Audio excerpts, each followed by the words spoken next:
So I talk a lot of famous autopsies, but I thought maybe let's talk about some celebrities who aren't dead, maybe just dead to you because they've done so many things that have gotten them canceled or somewhat canceled. The first one being Paula Deen, and boy oh boy has she done a few of them things. If you don't know, Paula was a celebrity chef. She made so many appearances. She was on Oprah all the time. She had cookbooks. She was on the Food Network show. She was everywhere. She had pots and pans. She was selling it all, cookbook, all the jazz. One of her first scandals was that people viewed her cookbooks that she was doing for kids to be too much high-fat, calorie-dense, and sugar-heavy recipes to these kids and family. They pretty much ripped into her because they were saying that obesity is already a problem in America, so why is she making it worse? That one's pretty tame compared to the rest. The next one came in 2013 when Lisa Jackson, a former manager at the Oyster House co-owned by Dean and her brother, she filed a $1.2 million lawsuit alleging racial discrimination and harassment. The lawsuit was claiming that Paula had used the N-word multiple times,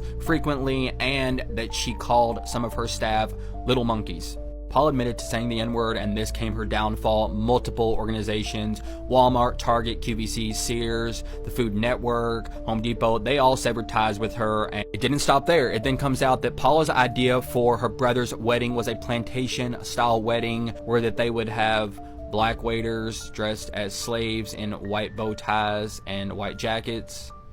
Next up, her longtime cook named Dora, who was the main cook of the cooks for Paula. She comes out and she says that Paula once tried to get her to dress up as Aunt Jemima and ring a bell. She didn't do it, but this woman here did. And from the beginning, she was promised from Paula that Paula was like, when I get rich, you're going to be rich too. But Paula was only paying her $7 to $10 an hour while Paula was out living in a mansion and this woman was living in a mobile home making scraps. All of Paula's cards are being shown. Everybody's just airing out all her business. It's said that black employees were forced to use a rear entrance at the Bubba's restaurant and that Bubba was watching them naughty videos at work multiple times and was caught doing it. Also, while Paula was giving out these high-fat, high-sugar recipes, she's diagnosed with diabetes. I mean, if you're curious what she's up to today, this is how she looks now, and she's still posting YouTube videos of her cooking, and I don't really know what else she's doing. I really didn't care to look that far into what else she's doing now. Just what she's done. Yeah, kind of scary. Scary story time while I make slime. Dying edition. Yeah. I don't know what grade I was in. I just know I was a kid. And this happened at Splash Kingdom. Get your money's worth. I didn't forget. So we went to this water park pretty often. And now the water park is unfortunately closed down. But yeah. So in the lazy river, there is this slide that kind of connects to the lazy river. And only VIP people could ride the slide. And they never had it on. It was rarely ever on. But this one specific time, it was on. The water coming down the water slide was this powerful force that just jolts everyone forward. Of course, everyone was being reckless and they were getting in front of the stream of water and they would just get pushed completely forward. So me, I was like, ooh, I want to try this, but I was low-key scared, right? So I remember I kind of stand in the way of the jet. I stand in the way of the freaking jet and it pushes me forward. It does its job. When it pushes me forward, I slip and lose my balance and I'm just tossed. I'm literally just getting tossed like tumbleweed, just rolling like tumbleweed. So I'm like, this is the end of me. This is the end of me. Y'all, I'm doing backflip after a backflip, looking at the sky, looking at the ground. It's I wish this would have happened differently. And I black out. And then I wake up sitting next to the lifeguard. And everyone's looking at me. And I just got up and walked away. They asked me if I'm okay, obviously. And I'm just like, yeah, I'm fine. I'm fine. What are y'all on? Drowning and surviving has to be one of the most embarrassing things that you could ever do. Because what the crap, you know? And the funny, sad thing is that I've drowned on multiple occasions and I can swim. So I think I can swim. Anyways, that is the story time of how I almost died at a water park. Oh yeah, y'all go watch my newest YouTube video since y'all been forcing me to post. Yeah. Okay, bye guys. Mwah.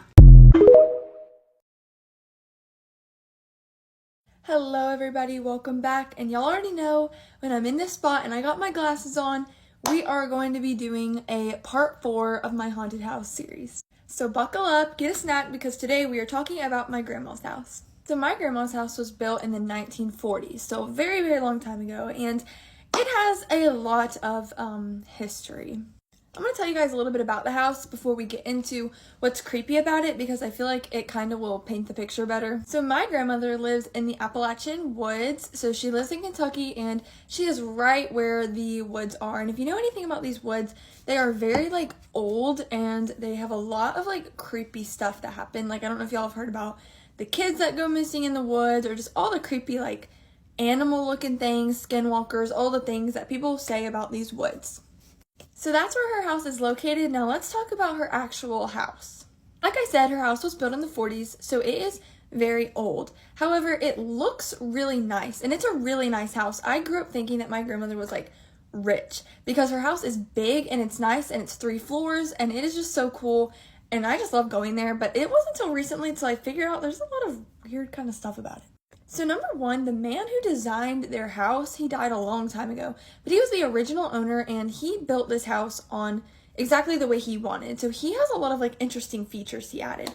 One of them being they have a heated driveway and a heated sidewalk. So like they can flip a switch and their literal thing is like heated. So if there's any snow, it just like melts off, which I think is pretty cool.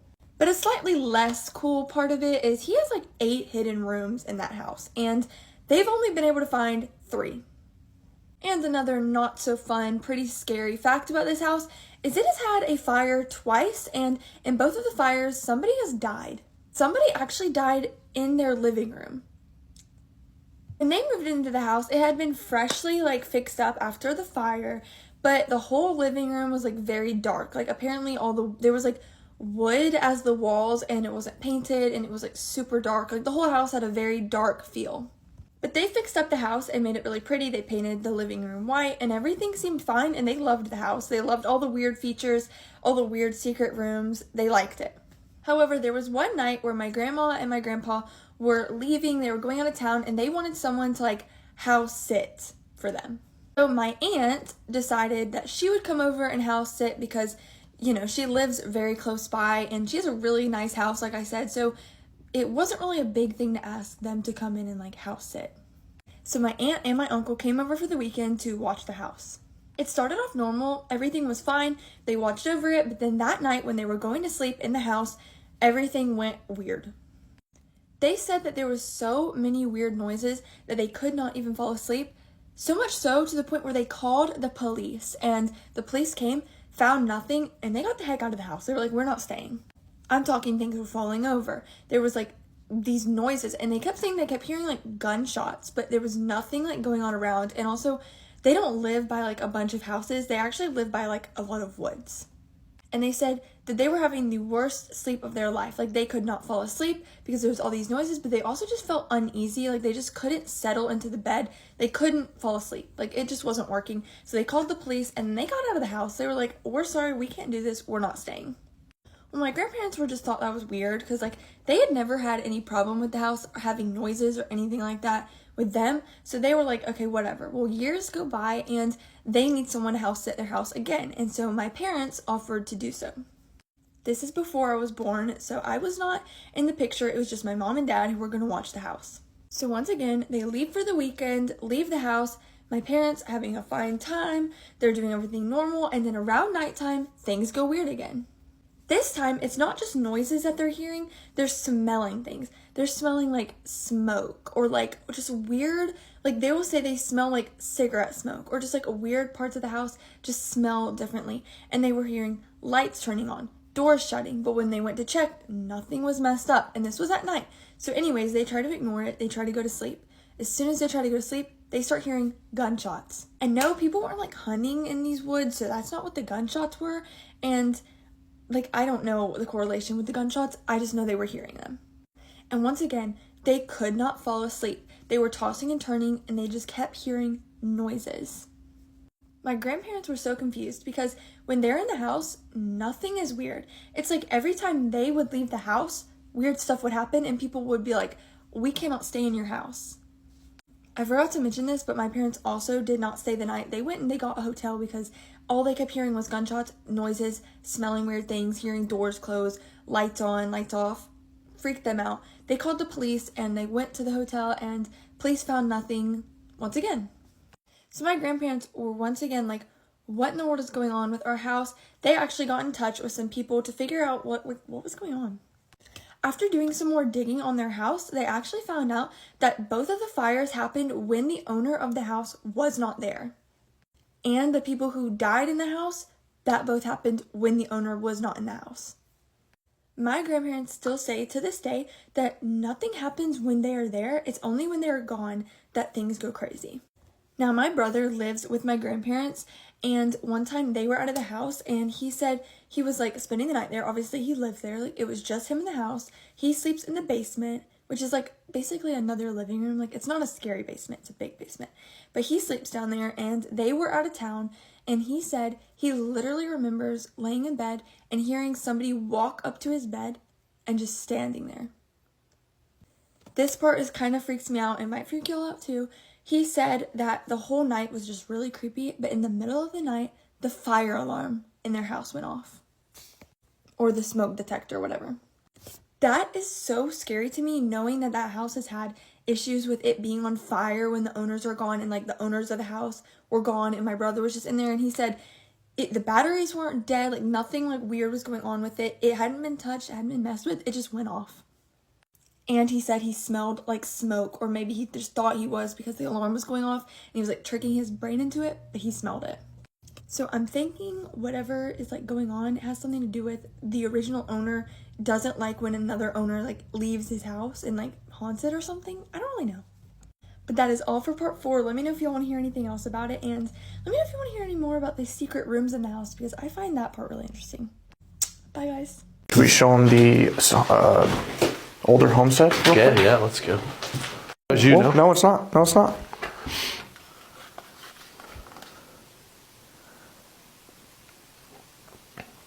Was that you? Yeah, that's on either side.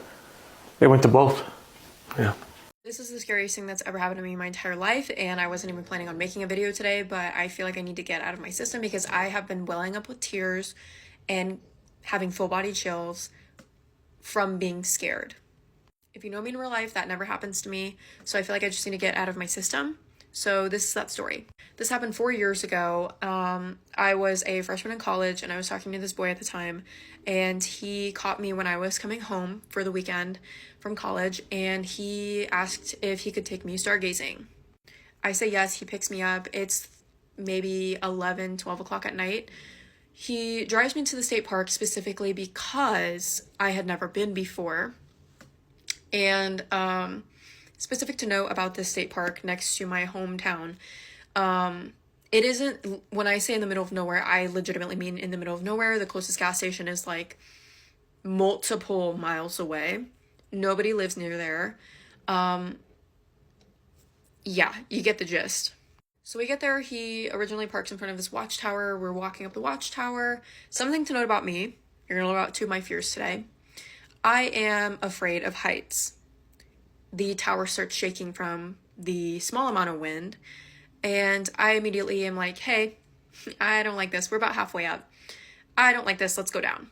So he's like, okay, I actually thought you might be scared, so I have an alternate way for us to go look at the stars, but we have to walk through the woods. Usually, and before I get any comments about that, I know, okay? I know. The only reason why I went is because he was like, it's like a minute and a half through the woods. Perfect. A minute and a half. No worries. I shouldn't have listened to him because it was a 10-minute walk, if not more. It is so dark in those effing woods that you cannot even see your hand in front of your face. Walking through the woods, I'm doing fine. My other fear is the dark. Okay, I'm a full-grown woman. I am exponentially scared of the dark. Like, unrealistically scared of the dark. We're walking, we hit a fence, and not just any fence, a barbed wire fence. By this time, my eyes are fully adjusted in the dark, and out in the distance, I can see a barn. Right next to the barn, I see a big silo, and if you don't know what a silo is, it's just this big metal structure that holds corn where I'm from. A lot of farmers have them, and I immediately ask him, is this someone's land? he doesn't really answer me, and I'm like, no, seriously, is this someone's land? Because I'm not going to get shot tonight. Because where I'm from, they're not going to ask you on their 5 acres of land what you're doing on their land. They're just going to shoot you because they don't know who you are at midnight, 1 o'clock in the morning. Or I guess what you are. So finally he tells me it's someone's land, and I'm like, I'm not trespassing on someone's land. Like, no thanks. 3 strikes and you're out. I've walked through the woods. I have tried to conquer my fear of heights, and I'm walking in the dark. No. This is no. So finally he's like, okay, fine. Like, we'll go back to the car and I'll drive you home. As we're walking, I don't know what it was. The hair on the back of my neck suddenly stood up. I start to feel like someone is watching me. And all my girlies with anxiety like me, you know what I'm talking about. But this was different. This was different. This was like burning 2 holes in the back of my head because they're staring so hard. And it was so bad that I kept turning around and there was literally no one there. My eyes are fully adjusted at this point. There is no one there that I can see. And I start walking so close to this dude that I'm flat tiring his shoes, which means I'm like stepping on the back of his shoes every couple of steps, and he's getting super mad at me. But eventually I just grab his arm and I say, there is something out here with us. And I made sure to whisper it because at the end of the day, if there is a living human being out there, I don't want them knowing that I feel like something is wrong. And number 2, it was really quiet out there, like deafeningly silent. And he immediately tells me, like, Elena, it's okay, like your anxiety, it's okay. I understand that you're scared of the dark, but everything's gonna be fine. Like, there's no one else out here. There's no other cars. Everything's gonna be fine. We take probably 3 steps and start to hear rustling. And immediately, this is when my breath literally is taken away. Like, I'm like, I can't breathe. And again, he's like rubbing my back and he's like, it's okay. Like, there is seriously no one else out here. You're gonna be fine. We're walking for maybe a minute. We were flashlights out. From our right, a rock doesn't tumble out. It is thrown out into the middle of the path that we're walking. I mean, like, right in front of us. Like, someone threw it. This was a game time decision, right? Right. I left him in the woods. I ran so fast, I left him in the woods. I have never ran faster in my entire life. In all my running girlies, I ran for a minute. Sprinted for a minute. I get to his car and I'm trying the door handles and I immediately am going through all these scenarios. I'm like, what am I gonna do if if there is a person in the woods? So I'm trying the door handles. I'm going to like literally every door and all of them are locked. And all of a sudden I hear him giggling and like jogging out of the forest. And he was like, that rabbit really scared me. A rabbit? And I probably look disgusting at this point, but I legitimately lost my mind on him. I was like, since when do rabbits pick up rocks and throw them at people? Since when has that ever happened? But anyways, we get in the car, we drive off. The whole time I'm asking him, what do you think that was? What do you think that was? Do you think that was a real person? Do you think that was a ghost? What was that? And I don't think he took me very seriously at the time because he was like, whatever. Needless to say, I never talked to him ever again. And now I will elaborate on why it's so scary to me. I don't think that was paranormal by any means.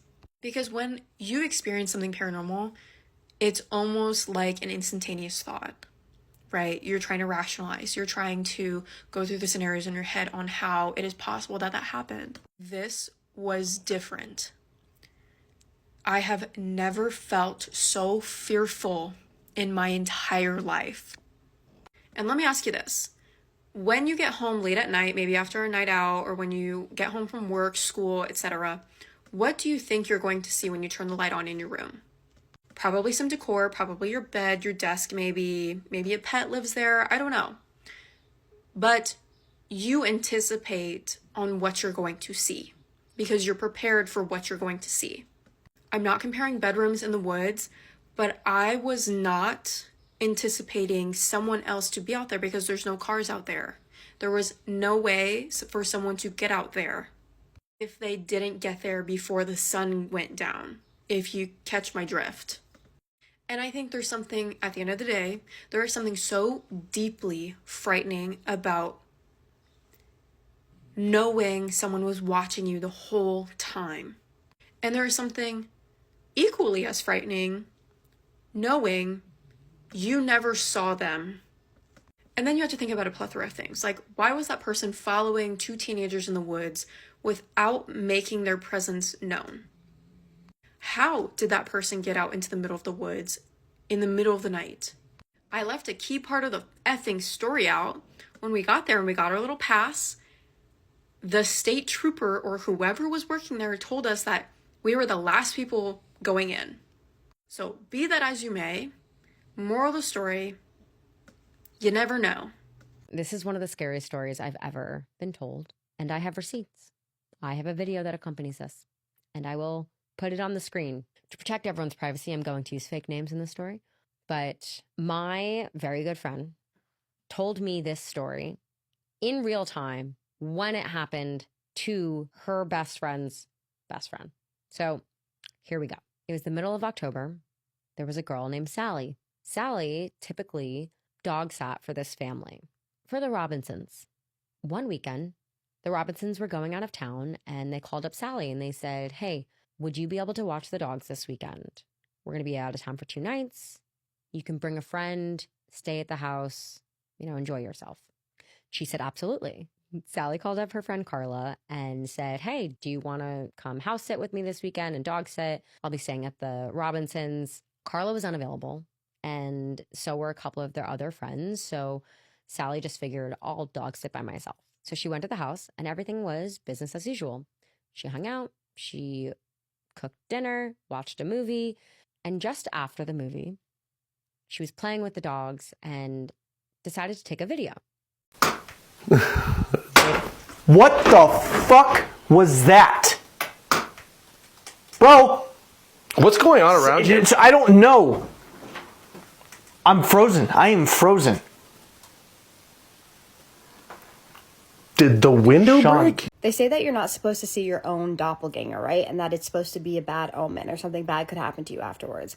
Well, someone in my family saw their own doppelganger, and this story is terrifying. It's one of the scariest stories that I've heard any of my family members tell. But if you guys saw the story that I posted like 2 or 3 nights ago about my mom's doppelganger, what's so crazy about this story is that it happened to my mom's twin sister's daughter. So it's important to note that a lot of people in my family have seen things. A lot of people in my family have gifts. What to the extent of those gifts, I'm not sure, but everyone has seen something or heard something at some point. My aunt has sleep paralysis horribly. She has her entire life, my mom's twin sister. And she lived in this house at one point, and this house used to freak me out so bad. Now, I never personally saw anything in this house, but I would always have nightmares in this house, and I would never want to go in the basement alone because the basement just freaked me out. But one night, my aunt puts my niece to bed, puts my nephew to bed, and then she goes to sleep. So after my aunt falls asleep, she wakes up in the middle of the night, and she starts to hear what sounds like a radio changing stations. And this is freaking her out a little bit, but then she realizes that she cannot move, and she realizes that she's having sleep paralysis. Now, what's so creepy about this is that numerous times this has happened to me. The first thing I will hear when I'm about to have a full-blown sleep paralysis attack is I will hear what sounds like a radio changing stations. So she hears this, and then suddenly she starts to feel something crawl slowly on the bed. First it's hands, then it feels like the knees. And then she can hear this laughing sound, but it's like this deep maniacal laugh. It slowly inches closer towards her. It gets right in her ear, and it goes, Anne. Anne is my aunt's name. So at this point, she's freaking out. Her husband is sleeping next to her, and she's trying her hardest to move. She cannot move. She's trying to wake him up, making any sound she can. She cannot move. As she's trying to fight her way out of this as hard as she can, she suddenly feels whatever this is leap out of her bed, jump on the floor, and run down the hallway. She finally gets out of it, and she sits up, and she's like gasping for air, like literally terrified her. Even though it was just sleep paralysis, she was like, that just felt real. There was something wrong about that. Now, down the hall is my cousin's room, my little cousin's room. We're just going to call her Mackenzie, and she was 6 years old at the time. She ends up falling back asleep, and nothing happens for the rest of that night, but she does note that she feels like there's something in that house. A couple nights later, she puts my niece and nephew to bed. She goes back to sleep. She wakes up at like 3 3:00 in the morning again, and she hears my cousin screaming at the top of her lungs. So my aunt goes to get out of bed while my cousin, I keep almost calling her my niece, is running down the hallway, tears pouring down her face. She is absolutely hysterical. My aunt is like, what is wrong? What's wrong? And this is what my cousin tells her. My cousin said that she was laying in bed. She woke up in the middle of the night and she got scared for no reason. She then looks down at the end of her bed and she sees something sitting at the end of her bed. At first she's looking at it and she's like, is my mom in the room? Is my mom sitting in the bed? She thought that it was my aunt at first. And then it turns its head slowly towards her, and it's her sitting at the end of the bed. She sees herself sitting at the end of the bed. And when it turned its head, it just smiled at her like this. So she saw herself sitting at the end of her bed, just smiling at her. A day after my aunt had that sleep paralysis where that thing ran down the hall towards her room. Now, they did end up moving out of that house, and my aunt was absolutely horrified by this because she believed her. My mom believed me every time I told her something happened to me when I was younger, and my aunt always believed her kids too. And they ended up moving out of the house, not for that reasons, but just because they ended up moving out. Like, she ended up getting a divorce from her husband. My aunt said that she would always have crazy nightmares in that house. And when I say crazy, like, I'm talking about nightmares that kind of seeped into reality. I'll have to ask her about some, like, this one particular nightmare that she had that still gives me chills when I hear it to this day. I'm getting chills right now even thinking about it. It was so scary, and the way that she woke up from it and just like it was so, oh. But I'll make sure to ask her about that if you want to hear it. Drop it in the comments if you want to hear that story. But what do you guys think is going on? Like, this was a while ago, obviously. But I definitely think that my entire family has gifts to a certain extent. Most of them have seen pretty freaky things. I definitely think that a lot of us are haunted. I think I have it the worst. My whole family thinks that I have it the worst. But I just want to know your thoughts on this. What do you think this was? I think we all know what it was. I just can't say the name. Like, obviously, we know what it was. It may have not been a doppelganger. It probably sounds like the other thing. But drop all your thoughts, opinions, and suggestions in the comments below. Before we go into the shoutouts, I do have to ask you guys for a favor. Those of you who have told me stories before and I have not responded to you, do me a favor if you guys have time and resend in those stories, because I am noticing that there are a lot of stories that I'm seeing in my email that I have missed, and for some reason my email is only letting me go so far back, and so I think I'm missing a lot of stories. So definitely resend me an email if I never responded to you, or if I did respond to you and I told you I was going to tell you your story and I didn't. And one more thing, I did tell this story on my account. It was like the third story that I ever told before, but I did not tell you the whole story. I did not tell you about my aunt's sleep paralysis story because I did not remember the sleep paralysis story until recently. That's actually why I'm retelling the story now. I did tell you in the story that she had sleep paralysis, but I didn't realize that it was so close together, and I didn't remember the sleep paralysis story specifically. So you're getting like an extra part of the story, just like the last one. One last thing that's really important. I did find a site where I can pick a family to help for Christmas. And so I already created the GoFundMe and everything, but I want to pick the specific family so you guys know exactly where the donations are going to. And I just am going to Florida for Christmas. So the family might have to be in Florida. That's the only thing that's like tripping me up right now, is like to do it in Brooklyn, to do it in Florida. I don't know if I'm going to have to like actually present gifts or send them money or how that works. So I'm going to figure that all out tomorrow. I know it's late in the game, but I'm trying my best. And now we're going to do my favorite part, which is the shout outs. Sissy020314. You said that you and your son watch my stories all the time, your 7-year-old son. So I thought that I would give you and your 7-year-old son a shout out. Thank you so much. I love it when family members or friends or relatives watch my stories together, or partners. I think that is so great. That's why I tell these stories. Like, I love it when it brings people together. So that makes me so happy to hear when that happens. So thank you for telling me that. Hi to your son. I just wanted to say thank you so much for watching my stories. It means so much to me. I hope they don't scare you too much. They probably won't that much anymore. But and thank you for watching my stories and for sharing them with your son. And I appreciate it so much, and I love you both. And thank you so much for being spooky babies. Not _ dermatologist. I cannot remember if I gave you a shout out before, but if I did, I'm giving you one again. I don't think that I did. Thank you so much. You are so sweet. You said that you love being a spooky baby and that you love watching my stories, and that means so much to me. I love that you are a spooky baby as well, and I love that you love watching my stories. Thank thank you so much for being a part of my community, and thank you for being kind, and thank you for supporting me. That means so much to me when people are kind and support me and leave comments and push out my videos. It really does. Like, it just makes my whole day. So your comment made my whole day. I loved seeing that you said that you loved being a spooky baby, and I just love you. And my name is Kaisa, and I tell your paranormal experiences on here every single night, or the ones that you recommend to me from the paranormal world. So if you're into that, hit that follow button. And I just need you to do 3 things for me. And what are those? Keep sending me your scary stories. Have a safe night. And what's the third one? Say it with me. Have a spooky night. Love you guys so much. See you in the next one. Spooky kisses and haunted hugs.